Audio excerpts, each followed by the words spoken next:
ఏది అయినా ట్రై చెయ్యి ఆచి చికెన్ మసాలా. ఆచి చికెన్ మసాలా దేశవ్యాప్తంగా సంచలనం సృష్టించిన ఆ సెన్సేషనల్ క్రైమ్ థ్రిల్లర్ సిరీస్ ఇప్పుడు మళ్లీ వార్తల్లో నిలిచింది.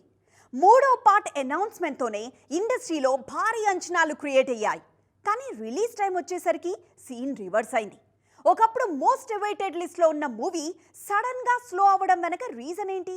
మలయాళ super star Mohanlal lead రోల్లో నటించిన దృశ్యం సిరీస్ ఇండియన్ సినిమా హిస్టరీలోనే ఒక మైల్ స్టోన్.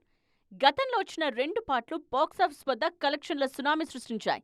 ఇప్పుడు అదే జోష్తో దృశ్యం 3 మూవీని ప్రేక్షకుల ముందుకు తీసుకురావడానికి మేకర్స్ ప్లాన్ చేస్తున్నారు. మే 21న ఈ సినిమా మలయాళంతో పాటు తెలుగులోనూ భారీగా రిలీజ్ కానుంది. తెలుగులో గత 2 పార్ట్స్లో నటించిన వెంకటేష్ ఈ 3వ పార్ట్లో నటిస్తారని ఫ్యాన్స్ ఈగర్గా వెయిట్ చేశారు. కానీ ఆల్రెడీ కమిట్ అయిన సినిమాల కారణంగా ఆ ఛాన్స్ మిస్ అయింది. వెంకీ నో చెప్పటంతో రీమేక్ ప్లాన్స్ పక్కన పెట్టి ఒరిజినల్ మలయాళ వెర్షన్నే తెలుగులోకి నేరుగా డబ్ చేసి రిలీజ్ చేయాలని డిసైడ్ అయ్యారు. తెలుగులో దృశ్యం 3 మీద ట్రేడ్ ఎక్స్పెక్టేషన్స్ భారీగా ఉండాల్సింది. కానీ వెంకటేష్ లేకపోవడంతో తెలుగు వర్షన్ మీద అస్సలు బజ్ కనిపించడం లేదు. కేవలం డబ్బింగ్ సినిమాగా రావడం వల్లే బిజినెస్ సర్కిల్స్లో కూడా ఆశించిన స్థాయిలో హైప్ క్రియేట్ అవ్వడం లేదన్న టాక్ వినిపిస్తోంది. వెంకీ మామ లేకుండా దృశ్యం సిరీస్ను ఊహించుకోలేమంటున్నారు ఫ్యాన్స్.